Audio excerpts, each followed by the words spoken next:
at number 5, the Satanic Idol. This lanky, horned, demonic-looking idol was discovered deep in the Connecticut woods. A lone deer hunter was out there with his bow when he came across it. Apparently, the hunter felt an immediate sense of dread and became frightened, and felt the strength leave his body. Freaked out, he made the decision to flee, walking away from it on a footpath. That's when he spotted a man dressed in all black with a white beard, who came seemingly out of nowhere. He was walking in step across from him, not looking at him at all. The hunter tried asking the mysterious man if he knew the way out of the woods, but the man didn't answer him, with words at least. Instead, he just used his finger to point towards the direction. Many people who have gone to the museum have reported feeling chills when they lay their eyes upon this satanic idol. But where exactly it came from originally, who knows? Up next, number 4, the organ. Amongst the collection of satanic objects, demon masks, death curses, and haunted dolls and toys, the Warrens have a much larger haunted item that tends to attract people to their museum, an old organ that reportedly plays all by itself. It's one of the items said to have a spiritual or metaphysical purpose rather than just being strictly haunted or possessed. The organ as an instrument has a long history of association with the horror genre. Often the organ, which is an instrument over 1800 years old, is used in creating bone-chilling music, not just because of how it sounds, but because of its roots in Victorian novels, in which organists would practice playing it at night. Several key publications help perpetuate the idea that the organ was associated with the gothic or the haunted, including the likes of Phantom of the Opera, which was originally published in 1900. Organ music, including a couple of Bach's symphonies, have been a staple in early horror cinema, including the 1941 Dr. Jekyll and Mr. Hyde. So all in all, whether the Warrens' organ actually plays itself entirely on its own, or if it's just a well thought out gimmick, their organ definitely helps set the mood amongst all of the other allegedly haunted artifacts that the museum harbors. And at number 3, the Conjuring Mirror. The Conjuring Mirror is an artifact that is used to perform conjuring rituals. Conjuration or evocation is the act of calling upon or summoning a spirit, a demon, a god, or some other sort of supernatural agent. The rituals and practices have roots that date back to the Romans, with conjuring being used as a threat during a siege, or as a way to divert the god's favor from the enemy and onto the Romans. Now these days, contemporary conjuring aligns more so with witchcraft or ceremonial magic by a variety of techniques. When the ritual is done properly and the spirits are summoned, the spirits are supposed to appear on the mirror's surface through a form of crystallomancy or crystal gazing. According to those at the museum, since there is no way to control whether the spirits that are summoned are going to be good spirits or evil spirits, communication through devices such as the mirror are considered incredibly dangerous. So if you go, maybe don't try it out. Just a thought. And at number 2, the Shadow Doll. The Shadow Doll is one creepy looking fella, and according to the Warrens, it's a vessel to inflict pain on unsuspecting victims. Draped in black with a pale face accented in blue, the Shadow Doll is apparently capable of appearing in your dreams and stopping one's heart. According to Ed Warren, who calls it the Doll of Shadows, it was made through black magic rituals, created for evil purposes, crafted out of human bones and animal parts, including nails, teeth, and crow's feathers. It works in a unique way too. Essentially, you take a photograph of the doll and send it to someone with a specific curse written on the back of that photo. Once the person that you've targeted looks at the photograph of the doll, the image of it can telepathically be projected to them in a dream state, allowing for it to visit them in a nightmare. Apparently, these images within people's dreams have been so powerful at times that they've stopped their hearts while they were sleeping. Now, destroying the doll is only said to have greater horrific consequences, since it will release the spirits that are trapped within it.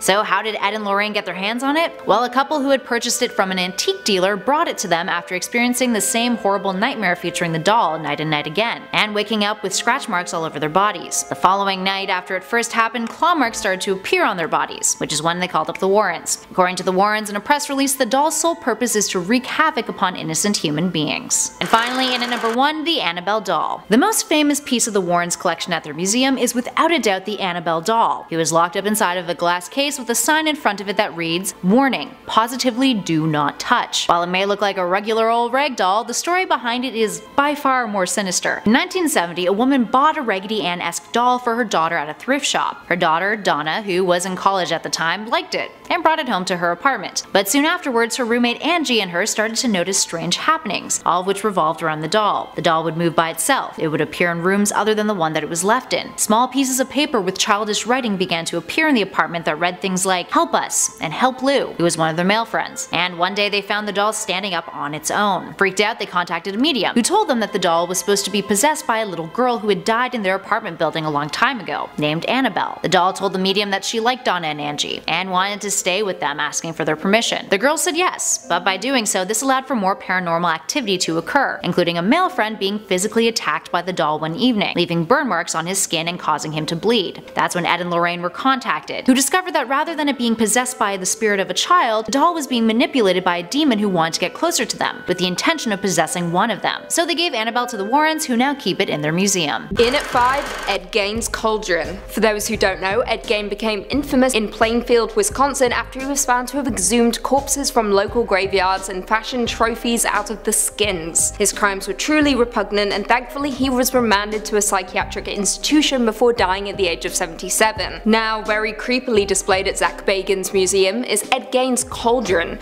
which was initially used by his family to render hog fat on their farm, but later had a far more sinister job at the hands of Gein. When found, the cauldron was covered in dried blood and guts, so it doesn't take much to figure out what he had been using it for. After its discovery, people reported dark energy around the cauldron, even stating that they experienced mysterious illnesses and disruption of nearby electronics. People who have encountered the cauldron have described a feeling of unease, dizziness, and even anxiety. Would you dare gaze upon it? In at 4, John Murrell's preserved thumb. Now this one's a doozy. Originally housed at a Tennessee museum, this mummified thumb belonged to John Murrell, a horse thief and bandit who would frequently dress up as a minister while giving fake sermons. And while giving fake sermons, his band of outlaws would steal horses from locals within town. He was once even written about by author Mark Twain in his book Life on the Mississippi. John died from tuberculosis on an unknown date, and his body was mummified and put on display, parts even being sent to different places around the country. Now what's so spooky about the thumb then? Well, supposedly it possessed the power to cause illness and distress in those that see it, confirming that a little piece of John still resides in the thumb, hell-bent on inflicting pain and torture on those that come across it. In at 3,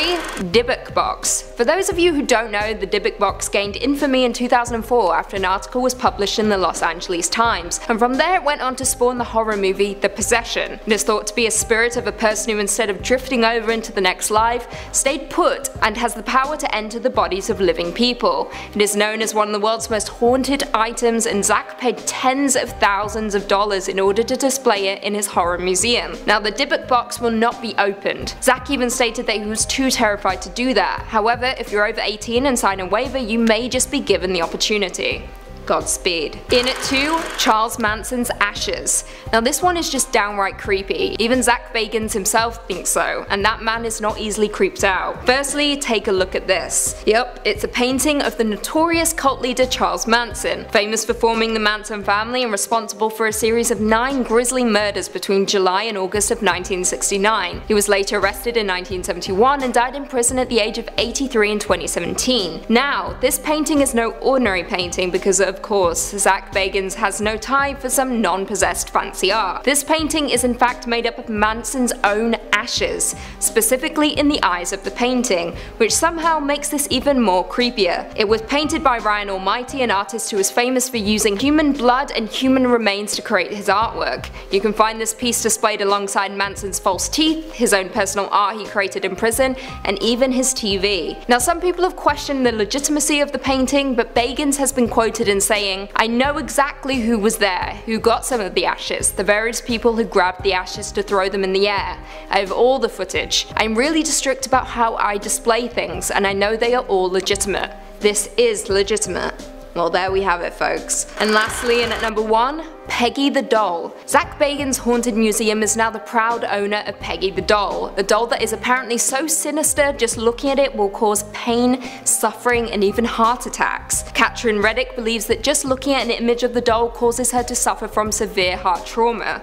Spooky. Peggy was transported to the museum with a bag over her head, and a warning had to be displayed before any camera looked upon it. That's how dangerous and out of control she supposedly is. On one particular occasion, Zach asked for the help of a psychic to perform a seance, in hopes of making contact with the demonic spirit residing within Peggy. Of course, the seance rumbled nothing but fear in all that witnessed it, but sadly no demon made itself known. Coming in at number 5, we have Dr. Jack Kevorkian Death Van, also known as the Deathmobile. Dr. Jack Kevorkian's van was a place many people spent their last moments alive. The 1968 Volkswagen van was where Dr. Kevorkian carried out as many as 130 assisted suicides in the 90s, and it has become a piece of history. However, at the time the pathologist was met with controversy and and public criticism for his taboo work on physician-assisted suicide with terminally ill patients. He spent 8 years in prison for second-degree murder because of this, but is often viewed as a pioneer in the medical field and as an activist. His impact was so great that HBO released a drama called You Don't Know Jack, in which Al Pacino won an Emmy and a Golden Globe for his portrayal of the controversial doctor.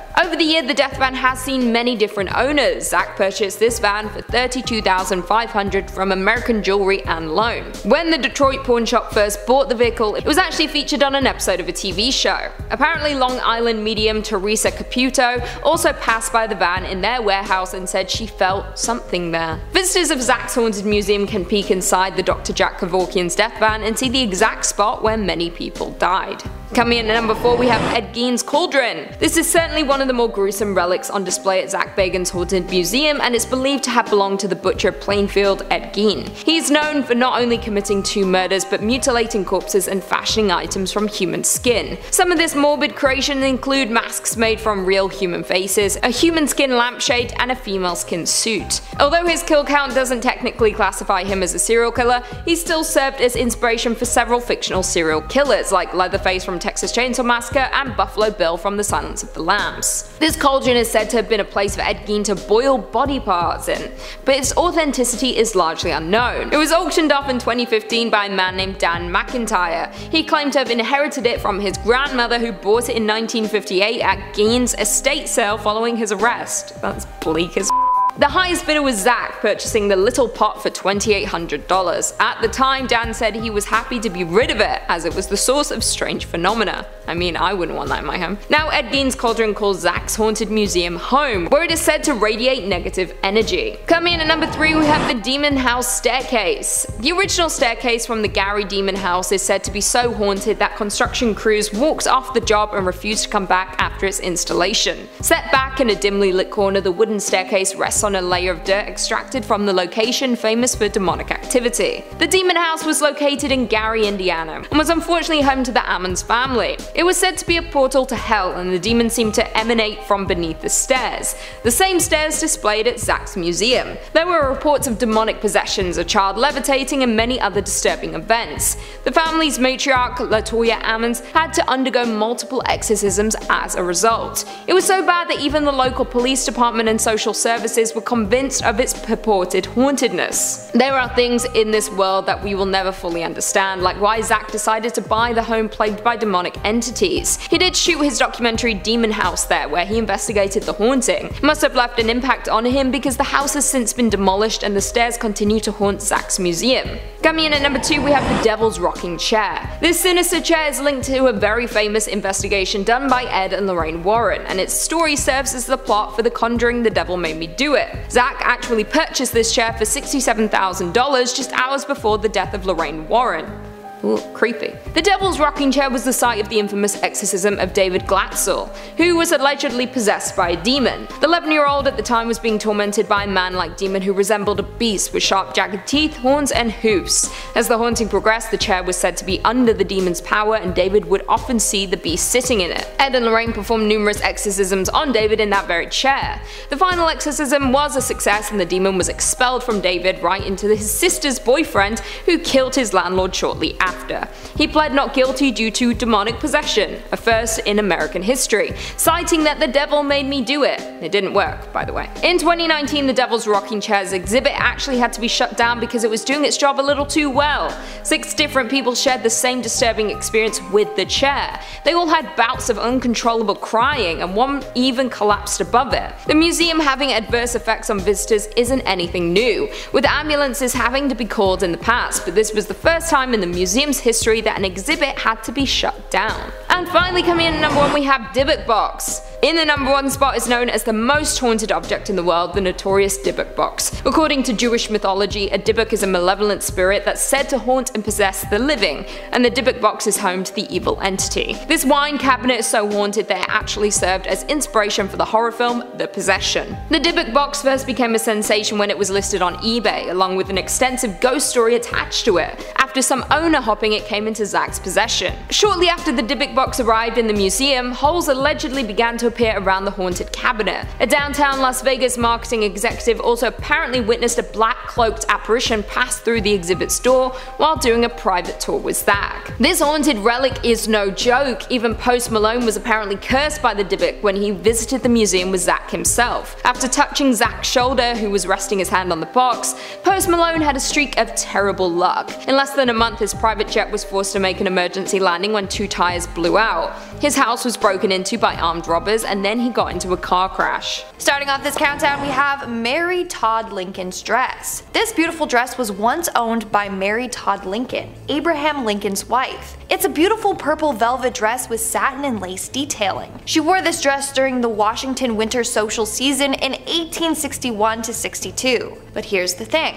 After her husband's death, Mary went into mourning for a long period of time. In fact, she stayed in widow's clothes up until her own death in 1882, so she had no use for this dress anymore. So she gave this dress and some of her other items to her family members. This dress was given to her cousin Elizabeth Todd Grimsley. In 1916, Grimsley's son sold the dress to the Smithsonian's First Ladies collection, and now apparently it's haunted by Mary Todd herself. People have heard weeping when they have been near this dress. On a number of occasions, they have actually seen Mary Todd Lincoln's apparition by the dress. Thankfully, she means no harm. But if you think about it, it's quite sad. Even in the afterlife, she's still mourning over the loss of her husband. Hopefully, she can eventually find peace and reunite with him. Moving on to number 4, we have the Smithsonian. One of the most haunted items in the Smithsonian is the museum itself. It is haunted by a number of ghosts. As a result, they actually offer ghost tours on location for people interested in the paranormal. On a number of occasions, workers have seen past Smithsonian scientists who would work on the collections there. But the most active ghost is that of the Smithsonian's first curator and second secretary, Spencer Fullerton Bard. Almost all of the night guards at the Smithsonian have seen his ghost wandering the halls. They see him gliding through the halls, people try to talk to him, and then he disappears into thin air. Then you have the ghost of Secretary Joseph Henry that also likes to show his face around town. According to the night guards, they said, and I quote, "Henry is often seen fully clothed in the garments he wore in life, walking through the exhibits before returning to his post." His post being the statue the museum has in place for him. Dude, what in the night of the museum is this? Seriously. Then you have the countless unidentified entities that also haunt the halls. These are just like black shadowy figures people have seen in passing. At least it seems like these ghosts mean no harm. Like, sure, it's kinda spooky, but at least they aren't malicious. Also, hit that thumbs up button if you want to see me go ghost hunting at the Smithsonian. I'm down. I'm down. In our third spot today, we have the ancient Egyptian treasures. Rumor has it that a number of treasures or artifacts from ancient Egypt are cursed. I mean, you all know about King Tut's curse. Well, there are a couple of items in the Smithsonian from ancient Egypt that are definitely haunted. For starters, we have the scarab. This scarab is believed to be from King Tut's tomb. For starters, it is believed that bad luck will fall on anyone who handles King Tut's body or other artifacts in his tomb. Everything in there is believed to be cursed by King Tut himself. I'm sure you've heard of the story of Howard Carter and his team that excavated the tomb. After doing so, several of the people involved died suddenly and mysteriously, so it's believed that this scarab is cursed along with the other items there. And then we have the mummified cat head. Yeah, you heard me. Now this one actually isn't from King Tut's tomb, but a woman named Mab B. Nylon donated a cat's head. Yeah, just the head. Who knows where the body is? Hey, maybe she kept it for herself and it's on display in her house. I'm not gonna judge. Anyways, this creepy thing is a preserved mummified cat's head wrapped in linen. Inside contains a real cat skull. Well, according to a number of workers, they have seen a ghostly cat apparition move around this display. This damn ghost cat is probably out looking for the rest of its body. This cat has also been seen wandering the halls and in several other exhibits as well. Moving on at number 2, we have the Black Aggie. This all started back in the 1800s when a woman named Marianne Hooper Adams, known by her friends as Clover, sunk into a terrible depression. As a result, she drank some of her photography developing chemicals and took her own life. After her death, her husband commissioned a sculptor to make a memorial statue of her. It was named the Adams Memorial. and later Black Aggie. But because of how it looked, people called it Grief, and that's when this creepy legend surrounding it was born. Legend goes that if you stare into her eyes long enough, they'll open up and start glowing red. Those that see her eyes will either be killed by her or she will cause you to go blind. Not only that, if you sit on the statue's lap at midnight, then you will die within 2 weeks. It's also said that pregnant ladies should never go near her. If they do, she will cause them to miscarry. Of course, this is just a creepy legend, right? Well, supposedly there's real-life stories of this haunted statue taking people's lives. One man put a cigarette out on the statue's hand and he was later found dead with a gunshot wound to the head. Another man was found dead at the foot of the statue and no one knows his cause of death. Now, you may be wondering how the statue got to the Smithsonian. Well, because of the legend, a lot of people were breaking into the cemetery at night to visit it, and it was often vandalized. So the family donated it to the museum where it remains to this day. And in our number 1 spot today we have the Hope Diamond. This is a very beautiful diamond from India, but here's the thing. It was stolen from India, and then a curse was placed on it. Back in 1792, the Hope Diamond was part of a Hindu statue. It was one of the idol's eyes. And then somebody went in and took the 115-carat diamond out. Upon discovering that the diamond was stolen, priests put a curse on it. The curse was said to affect anyone that put their greedy little paws on it, which turned out to be a lot of people over the years. And guess what? Bad luck befell to every single one of its owners. It's said that the man who stole the diamond shortly came down with a raging fever and died shortly after. Legend continues on saying that his body was ravaged by wolves. Continuing on,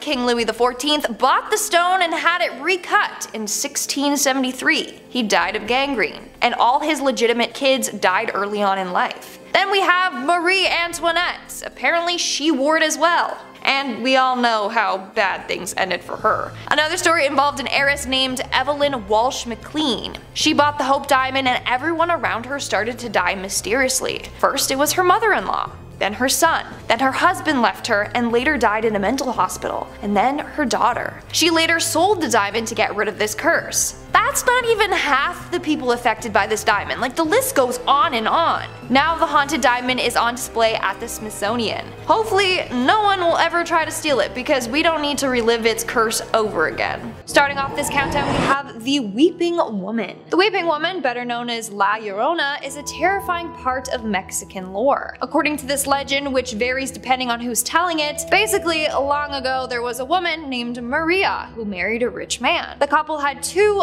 lovely children together, but at some point their marriage went downhill and he spent less and less time at home. And when he was home, he would only pay attention to one of his kids. Eventually, Maria found out that her husband was cheating on her. She was then overcome by grief, and one version claims she drowned her 2 children, but then immediately regretted it. So she cried out, "Oh, my children," or "Oh, my sons." In another version, she drowned herself afterwards as well. So she is now banished to purgatory on Earth until she finds her lost children. Legend goes on to say that she can be seen floating over bodies of water, crying or weeping as she searches for her lost children, which gave her the name the Weeping Woman. Others believe that she will kidnap and attack other children or cheating husbands. Both pretty terrifying scenarios, and tons of people are afraid of her. Now, the Smithsonian has this terrifying La Llorona doll. Currently though, it's no longer on display, and I wonder why. Apparently, it was freaking too many guests out. On top of that, staff have reported hearing sounds of weeping coming from the doll at night. Could it be that the Weeping Woman is real and has possessed this doll? I don't know, but I think it belongs to the Warrens Museum, not the Smithsonian. Like, I don't think they're trained on how to deal with spirits and other dark entities. In our 4th spot today we have the Creeping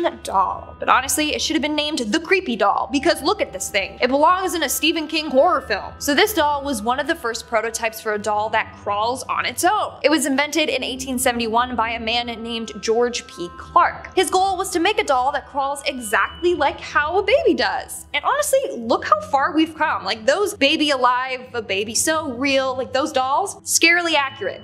Anyways, so the doll's head, arms, and legs were made out of painted plaster. From there, they were hinged onto a brass clockwork body. The doll then moves forward by rolling along on two toothed wheels. But honestly, it just looks like a creepy robot baby. So not only is this doll terrifying looking, but then it slowly just creeps along. Watch out, this thing will haunt you in your sleep. And honestly, it doesn't surprise me that it's possibly haunted. Staff workers have seen this thing creeping forward on its own. Others have claimed to hear sounds of children laughing or crying near it. Just keep this thing far away from Annabelle, okay? Imagine the damage she could do with those bad boy wheels. Coming in at number 3, we have the haunted painting. The Smithsonian is home to a number of beautiful, artistic, and haunted paintings. Take this painting for instance. It's called Murrell and was painted by Benton Spruance in 1951. Just by looking at it, it gives me the chills. The painting features a bunch of floating creepy heads or masks with a skull and cross in the background. For starters, why does that one eyeless lady look like the mom from Coraline? Like, I saw the painting and that's immediately what I thought. Unfortunately, not a lot is said about this art piece, but Benton was known for creating pretty dark pieces of work, this being one of them. And according to a number of visitors and staff members, they believe that this painting is haunted. For starters, guests have complained about feeling uneasy near the painting. Workers have experienced the exact same thing. They claim that the painting gives them the creeps. Not only that, but apparently there was also a cold spot around the painting, which was odd because there was no vent or anything nearby. But around the painting, it felt as if someone was blowing cold air directly on the back of their neck and arms. Now, the painting was gifted by a man named John B. Turner, and it makes me wonder, why did he donate it? Did he know it was haunted? Did creepy things happen to him when he was around the painting and that's why he donated it? Who knows, but probably.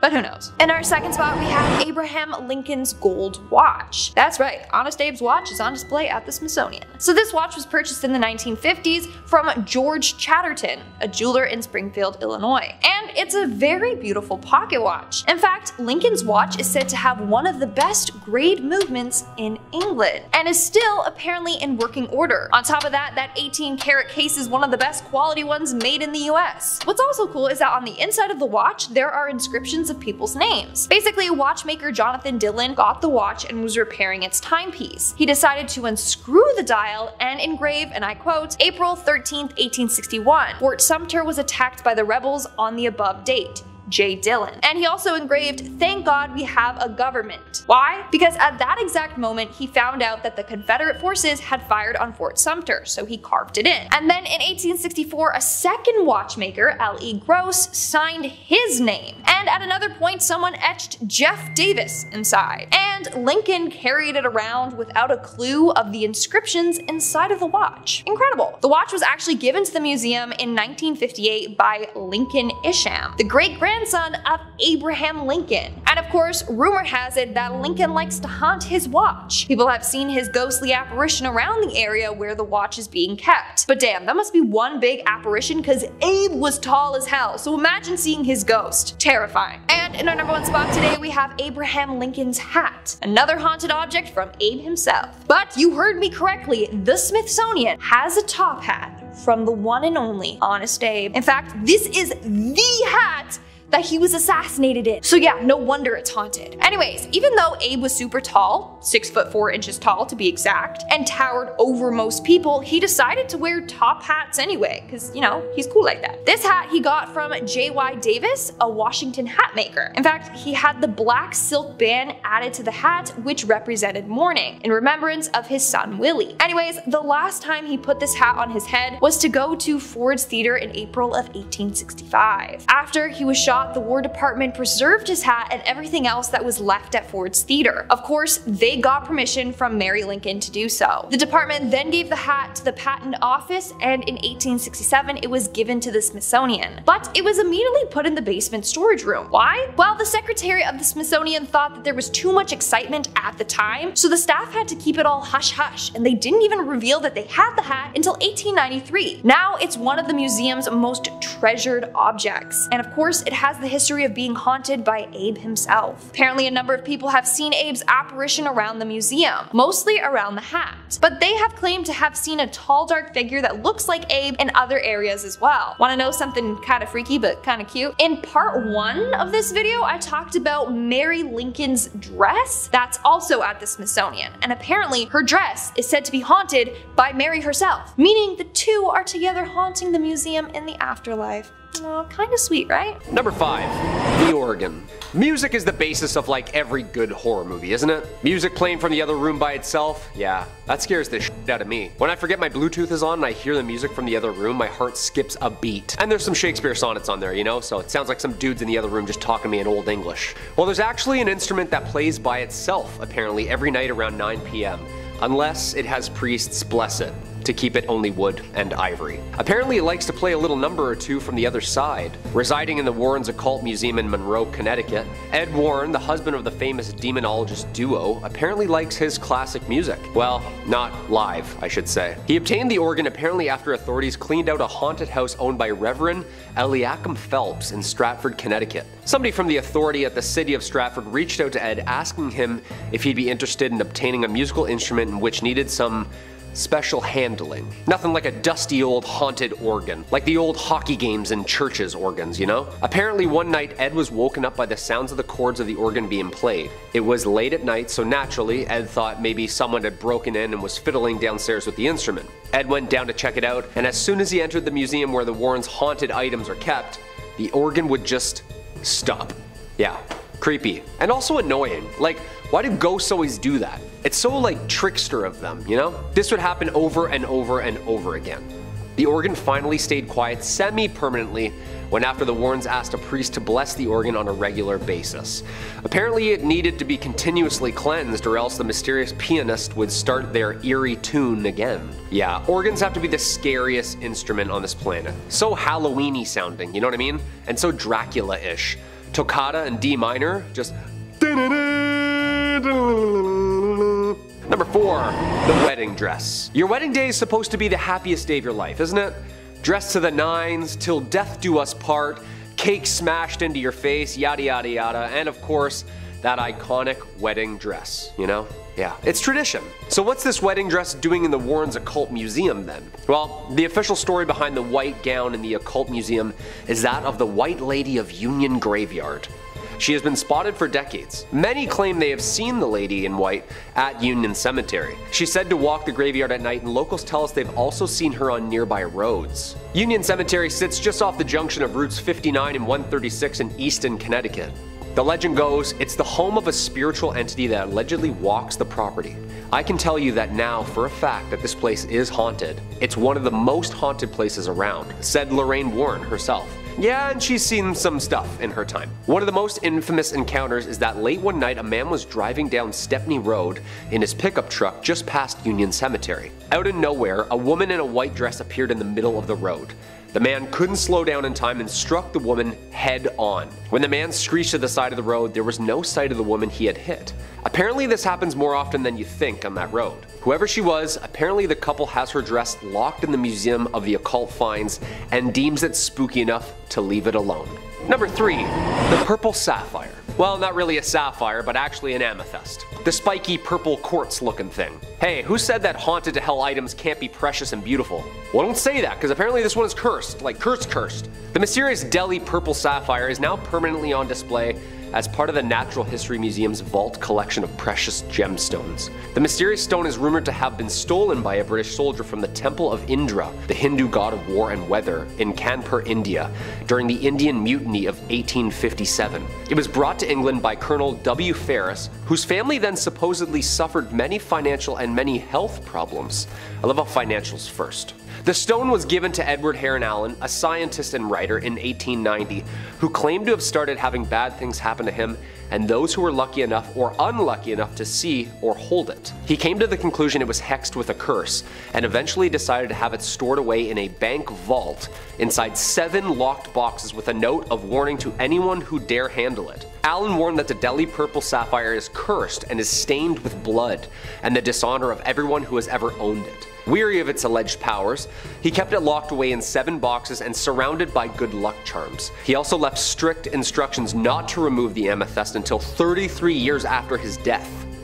It's very specific. Heron Allen's own daughter was forbidden under every circumstance to even touch or handle the stone, which, half a year after her father's death, she donated the amethyst to the Natural History Museum where it's on display today.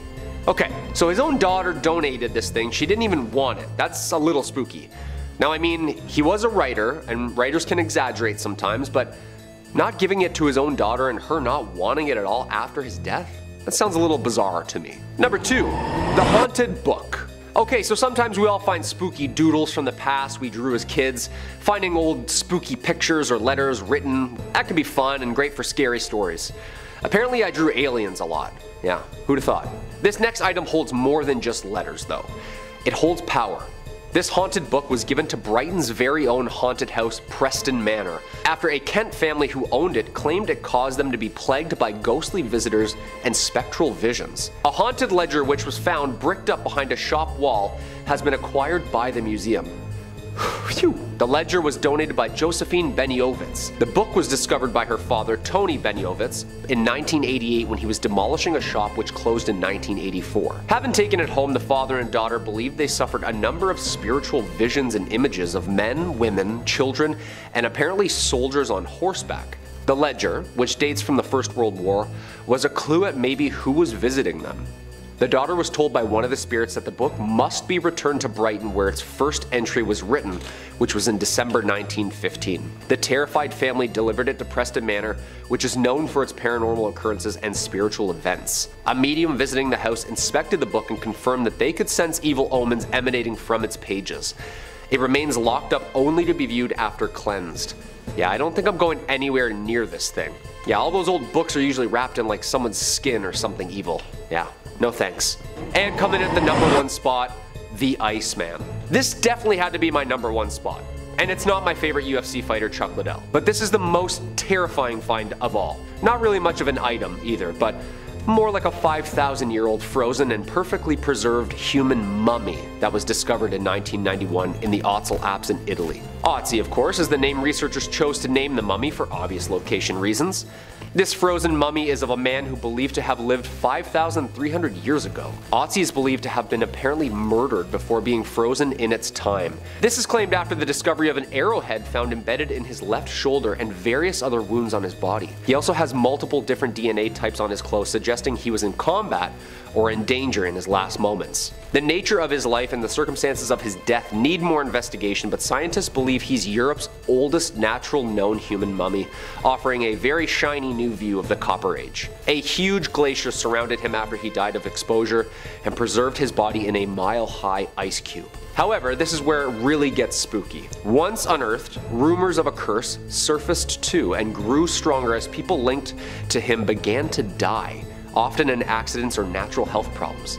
All in all, so far 7 deaths have been tied or loosely related to Otzi's de-thawing, including forensic pathologist who was killed in a car accident en route to give a speech about Otzi the Iceman, a mountaineer who died in an avalanche, a hiker who discovered the Iceman on a hike with his wife and later perished after falling down a treacherous path, a molecular archaeologist was found dead in his home after he was finalizing a book about Otzi, the head of the forensic team died of a heart attack, another discoverer died of a brain tumor, and another researcher perished of multiple sclerosis. Yo, say what you will about curses if you believe them or not, when people start dropping all involved in this one find, there's gotta be some sort of otherworldly connection going on here. Whatever the case may be, this find is one of the most scientifically precious and also one of the most spiritually terrifying. Should we study this mummy some more and unearth more mysteries of the past, or should we risk the lives of those who study it? Number 5. The Ring of Silvianus. The Vine Ring, aka the Ring of Silvianus, is a gold ring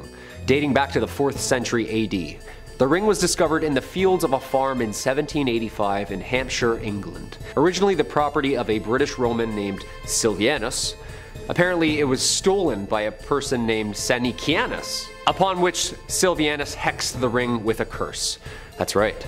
In 1888, the owner of the property wrote about the ring in a history of his property, which is now a National Trust property. The ring went on display there in April 2013, where it's been ever since. Oddly, in 1929, during excavations of the site of the Roman Temple of Nodens at Lydney Park, archaeologist Sir Mortimer Wheeler discovered the now apparent curse that goes with said ring.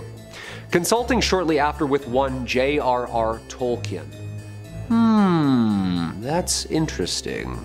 The ring is apparently much larger than most rings as well, and was perhaps made to be worn over gloves. The band of the ring has 10 edges. Among it is the goddess Venus engraved, along with the saying, "Live in God." Yeah, that's pretty awesome. The lore goes, while at the temple Silvianus' gold ring vanished. Believing the thief to be an individual named Senicianus, Silvianus demanded supernatural justice. And at the Temple of Nodens, crafted and carved a hexed tablet known as the Curse Tablet, or Defixio. On the tablet, he wrote, quote, "For the god Nodens, Silvianus has lost a ring and has donated 1/2 of its worth to Nodens. Among those named Senicianus, permit no good health until it is returned to the Temple of Nodens." Yeah, that sounds like a spell to me. You better return that, buddy. Nodens is like Poseidon. Yeah, that's not good if he's out there looking for you. Number 4. Tutankhamun's trumpets. The trumpets are a pair that were first found in the burial chamber of the 18th dynasty pharaoh, famously known as King Tut. One sterling silver and one bronze. They are considered to be the oldest operational trumpets in the world, and the only known surviving examples from ancient Egypt. The trumpets were found in 1922 by Howard Carter during the excavation of Tutankhamun's tomb. Yeah, you know, the whole cursed tomb thing. The bronze trumpet was discovered in the tomb's antechamber in a large chest containing other military objects and walking sticks. The silver trumpet was found in the actual burial chamber. Both are engraved with decorative images of the gods. Similar looking trumpets feature in Egyptian wall paintings that are usually, but not always, but most associated with military and war. Silent for more than 3,000 years, the trumpets were played for a live audience of 150 million people through a BBC broadcast live in 1939. And then World War II happened, because apparently the curator of the Tutankhamun collection at the Egyptian Museum says whenever someone blows into it, a war occurs. The same thing happened in 1967 and the 1991 Gulf War, when a student was doing research on Tutankhamun's collection and gave her a whirl. Yeah. The bronze trumpet was one of the artifacts stolen from the Egyptian Museum in Cairo during the Egyptian looting riots in 2011, and then, hilariously enough, returned weeks later. Yeah, apparently it's like really cursed. Like haunted cursed. Guy didn't want it anymore. Shocker. Number 3. The statue of Osiris. And speaking of ancient Egypt, we arrive yet again at something stolen. The statue of Osiris. In 1971, during an excavation in Saqqara, Egyptologist Walter Bryan Emery found a small statue of the Egyptian god of death, Osiris. He and his assistant returned to the dig site's office in a nearby village as Emery took the statue of Osiris with him. Once at his house, Emery went to the bathroom to shower, and after moments, his assistant began to hear Emery screaming. He found him clutching the sink, clearly experiencing some kind of trauma. His assistant said that Emery stood there paralyzed. "I grabbed him by the shoulders and dragged him onto the couch. Then I ran for the telephone." Emery was diagnosed with paralysis of the right side of his body and was unable to speak. He actually died the following day. Talk about curse of the pharaohs. It's been said that there was a possession of a Canadian woman who believed her home had also become haunted by said statue. The woman gave it to the Ontario Museum, which returned it home to Egypt. Have we seen this video of said statue moving on its own? Like, this is from a Manchester museum, and this thing is just moving on its own all day. Yeah, this god's pretty powerful, and this stuff needs to be respected, you know? And returned. Like, you can't just steal stuff and throw it up in a museum overseas. Especially the stuff that clearly says in hieroglyphics, "Do not remove this, you will be cursed." We're uncovering more and more buried Egypt every day. Just please be respectful and leave the stuff alone after discovering and documenting it. And whatever you do, don't play any more instruments, okay? Number 2. Ballista balls. Almost 2,000 stones were found during archaeological excavations in the Gamla Natural Reserve, of which the ancient Jewish city of Golan Heights used to sit. This is the site where the largest number of ballista stones from the early Roman period were found. Basically, these little sanded stones are perfectly smooth and perfectly designed for ancient machine gun slingshots. Oh yeah, and of course, by sling or hand. In 2020, a ballista ball in Israel was returned to the authorities 15 years after it was stolen. Apparently the balls were very cursed. Why was this particular ballista stone considered to be so cursed? Who knows? The artifact has been returned by an anonymous person under the name Moshe Manis. According to Moshe, the thief who stole the ballista stone stole it in 2005 when they were a teenager. Yeah. Oh yeah, it's definitely not me. No, it's a friend of mine. Yeah, no, definitely not me. Him and his friends were touring a display of ballista stones at the Jerusalem Walls National Park in the city of David. These ballista stones were used by the Romans when they were fighting in Jerusalem in 70 AD as part of the First Jewish-Roman War, known also as the Great Jewish Revolt. The man returned the 2,000-year-old Roman ballista balls from Gamla and actually wrote a little note on it saying, quote, "These are 2 Roman ballista balls from Gamla, from a residential quarter of the foot of the summit. I stole them in July 1995, and since then, they have brought me nothing but trouble. Please do not steal antiques." You said it, buddy. Those stones have seen their fair share of bloodshed. You don't want any part of that smoke. And coming in at number 1, the Wailing Skull. Our number 1 spot, of course, the one that scares me the most. Skull banshees screaming throughout the middle of the night. Oh yeah, just screeching ghost heads. You know this is a thing, right? Like way more common than we think. Like they're like everywhere. Burton Agnes Hall is in East Yorkshire, was built in 1598 during the reign of Elizabeth I by 3 sisters of the Griffith family. The youngest sister, Anne, was apparently attacked. They beat her after she apparently refused to give them her belongings. Locals heard her cries and came to her rescue and returned her home, though sadly perishing 5 days later. On her deathbed, she requested that the head be placed within the walls of the unfinished manor. The family ignored her request, and after she was buried and the house's construction was complete, the sisters began to hear sinister noises throughout the empty house. Well, screams, actually. The sisters returned to their family's vault to fulfill the past sister's request, and when they opened the tomb, the body was completely intact except for the now smiling skull across the room from the body. Okay, the head was taken back to the Burton Agnes Hall, and miraculously, the noises and disturbances stopped. It's like she asked to be there or something. The noises would only happen again when later residents tried to remove the skull from the premises. Yeah, I'd put that back immediately. Don't mess with people's scary shit like this, you know? The skull was later cemented in the walls for safety. Yeah, I'd hope so. Although the noises have stopped, Anne still makes a ghostly appearance apparently on the anniversary of her death. I don't know why people go around touching things, moving them around, like leave them where they layeth, you know?